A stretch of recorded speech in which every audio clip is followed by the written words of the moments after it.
Salam à tous, Baruch Hashem, Ashkenu Tochelkenu. On a le sroud de continuer l'étude de l'écouter Moharan, Torah 56. La Torah 56 qui est complètement liée à Purim, on a vu. Et on était dans une explication merveilleuse de Rabbi Nachman qui nous expliquait qu'en réalité,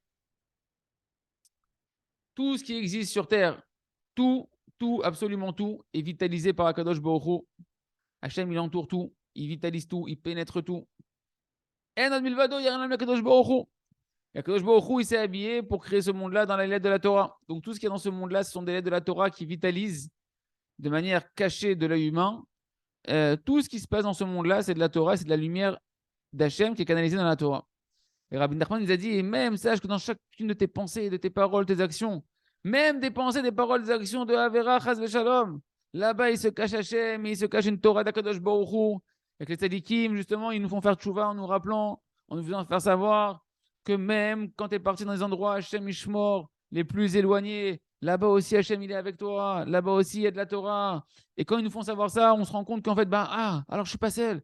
Alors la Torah elle est avec moi, même là-bas il y avait de la Torah, et la Torah elle commence à nous ramener Bitchouva, elle nous envoie des pensées de Tchouva, elle nous envoie elle nous envoie des envies de revenir vers Akadosh Baruch Hu. Il a fait. Ça c'était un petit peu résumé pour pouvoir reprendre là où on en est. Et là, écoutez bien ce qu'il va dire Rabbi Nachman, Od Dalet, Veda, Torah Hamnubash Betoch Astara, Betoch Astara Itorah Gvoa Daika. Sache que la Torah qui est cachée, qui s'habille dans un voile qui est dans un voile. On a dit c'est la personne qui a beaucoup, beaucoup fauté sur la même faute sans faire tes chouvas entre temps, sans se repentir. Et ben ça met des voiles. On avait vu ensemble que ça met des voiles que la personne après elle n'a même plus conscience d'Hachem, elle n'a même plus conscience que c'est interdit, etc. Il dit là-bas, sache que dans ces avérotes-là qui ont été répétées, c'est quoi la Torah qui vitalise tous ces événements qui sont passés dans les paroles, dans les pensées, les actions? Itorah Gvoa Daika. C'est une très grande Torah, très élevée, qui se cache là-bas. Haïnou Sitre Torah. Ce sont les secrets de la Torah les plus grands qui se cachent dans les endroits et dans les pensées, les paroles, les actions les plus obscures que l'homme a pu rencontrer dans sa vie. Et Rabbi Nachman a commencé à expliquer. Parce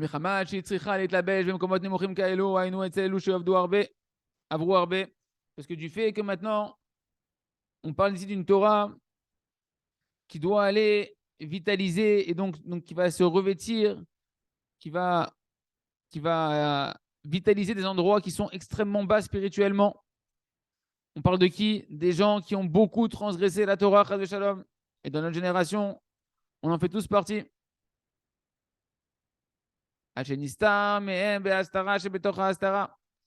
Jusqu'à ce que ces personnes-là, eh ben, Kadosh Baruch Hu, il est voilé dans un voile. Rappelez-vous, c'est quoi voilé dans un voile? C'est que le fait même qu'Hachem, il est voilé de toi à cause de ta faute, ça t'est voilé. C'est-à-dire que tu n'en es même pas conscient. Tu n'es même pas conscient qu'à cause de cette faute-là, tu es loin d'Hachem. Pour toi, c'est devenu complètement. Il n'y a même pas de. C'est permis, il n'y a aucun problème, je ne vois pas le problème. Ken s'appelle Astara, Astara. Le voile qui est la faute à la mise sur Hachem, tu n'en es même pas conscient, ça aussi c'est voilé. Ken. Eh bien, il nous dit la Torah qui vitalise cette chose-là, eh ben, forcément, ça va être une Torah extrêmement élevée. Pourquoi? Parce que c'est connu que les clipotes, les forces du mal, pour se vitaliser, elles vont téter, elles vont aller puiser des endroits en fait les plus bas de la Torah, qui est en fait le sens simple de la Torah, le sens dévoilé de la Torah.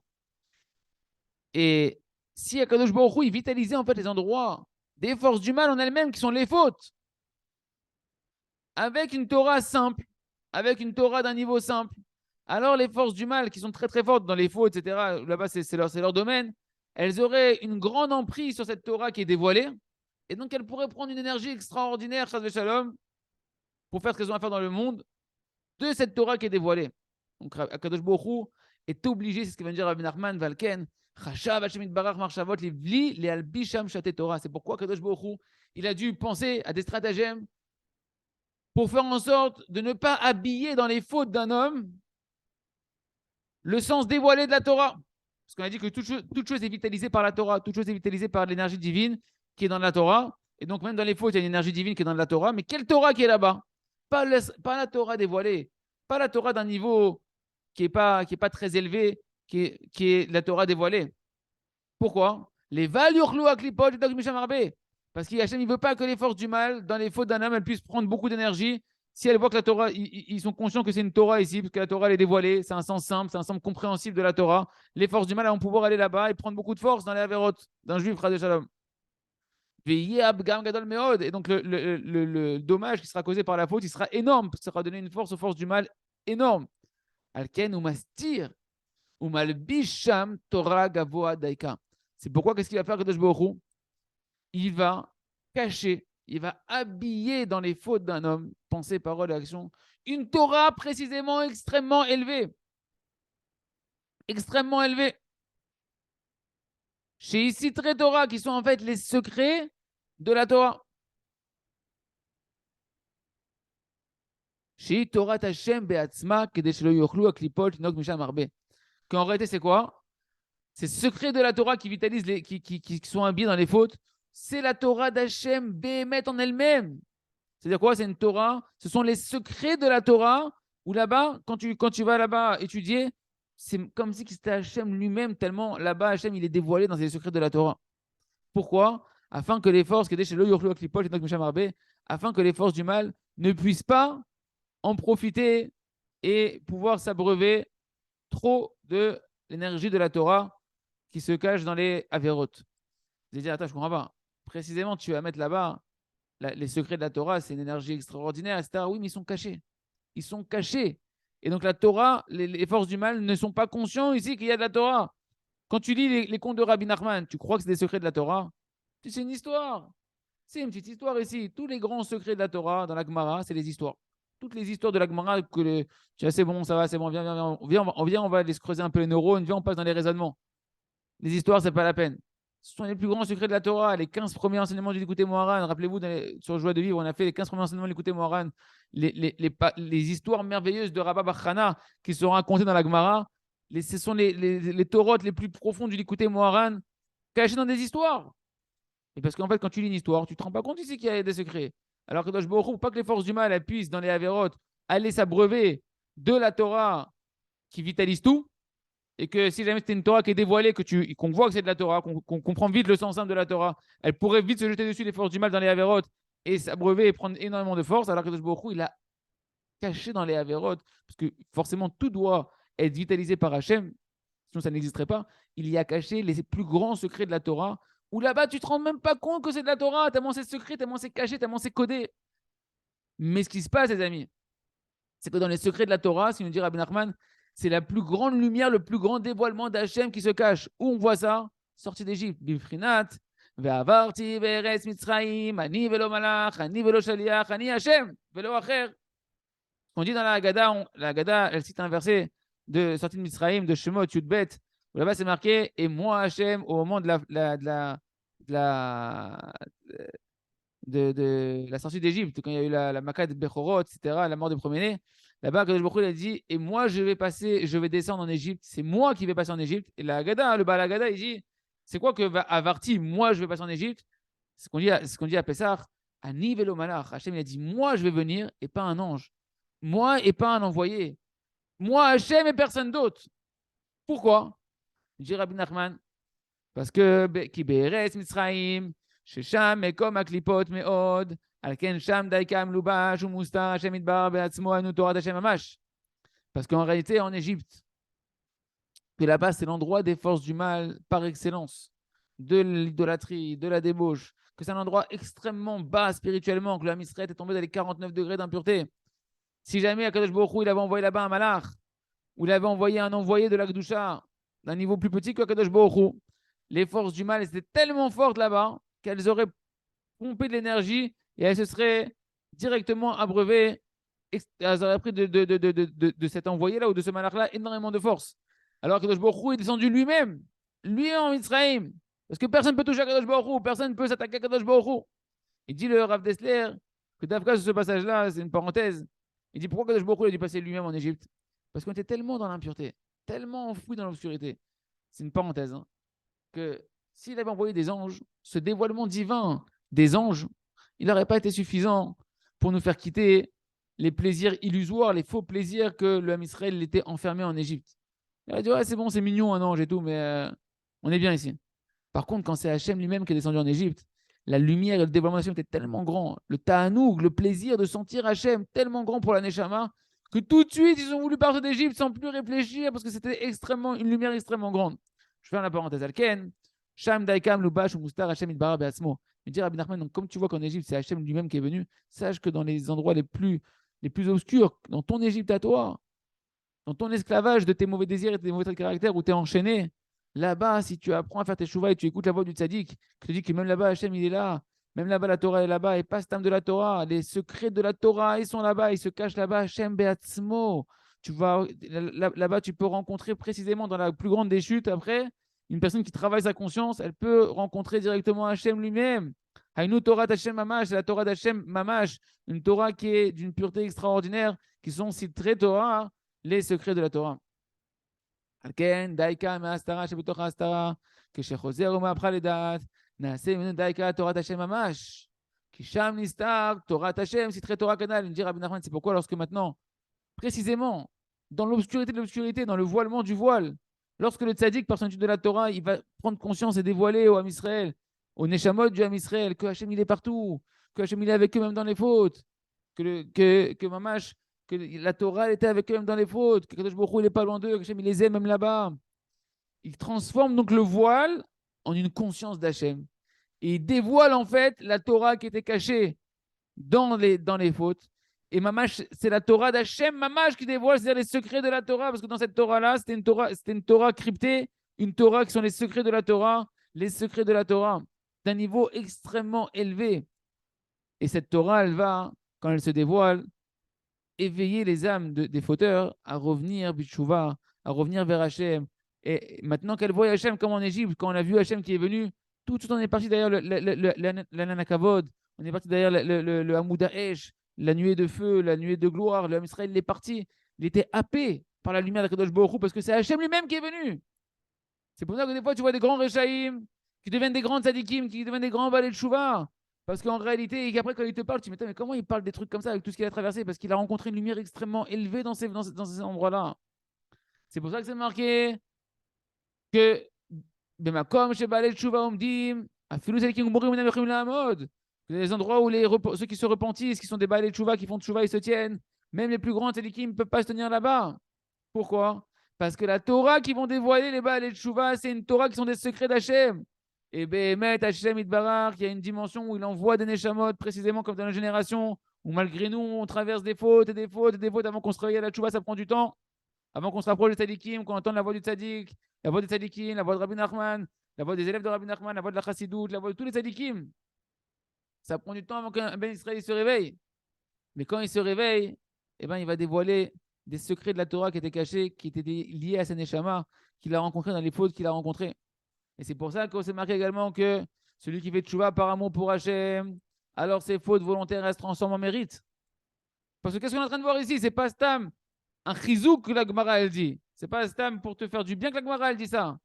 C'est que Behemet Kipshuto, dans tes fautes là-bas, il se cachait une Torah, des secrets de la Torah. Et quand tu fais tchouva par amour pour Hachem, que le tzaddik te donne la conscience que Hachem il t'aime même dans tes fautes, que Kadosh Baruch Hu, il est avec toi même dans les Averot, que la Torah d'Hachem elle t'a jamais quitté même dans les Averot, et que tu te sens lié à Avaz et Echad.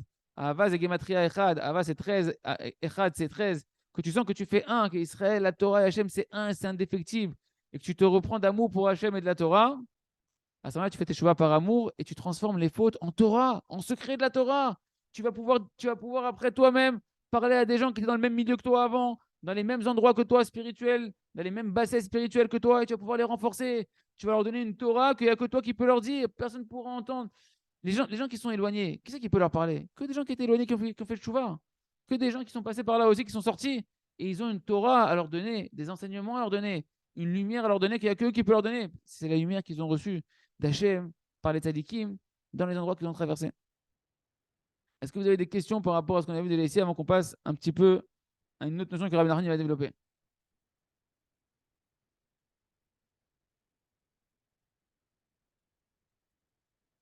3, 4, pas de questions? Ok, continue. Rabbeinu va continue maintenant, il va passer un petit peu à un autre volet, ça reste lié complètement, bien évidemment.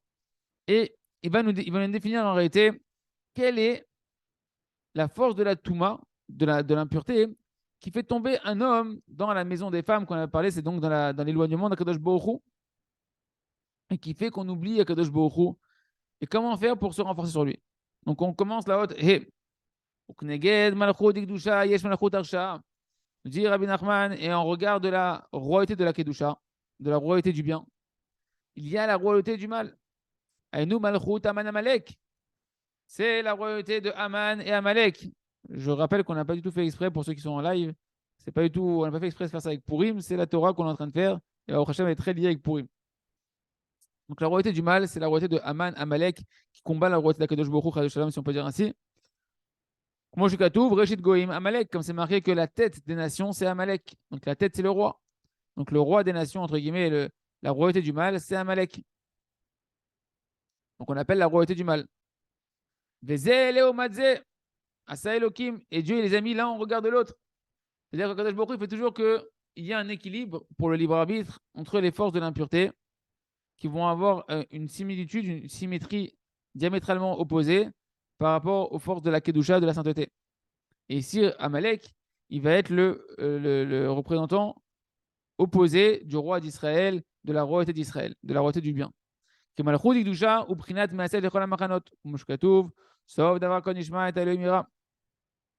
que la royauté de la Kedusha, c'est la dimension de ce qui est marqué à propos de Dan, du Shevet Dan, la tribu de Dan, que Dan, il fermait en fait les camps dans le désert. Les hommes israéliens, ils se déplaçaient, c'était des SDF sans domicile fixe, hein, ils se déplaçaient pendant 40 ans. Et donc, il y avait des déplacements du camp d'Israël par tribu.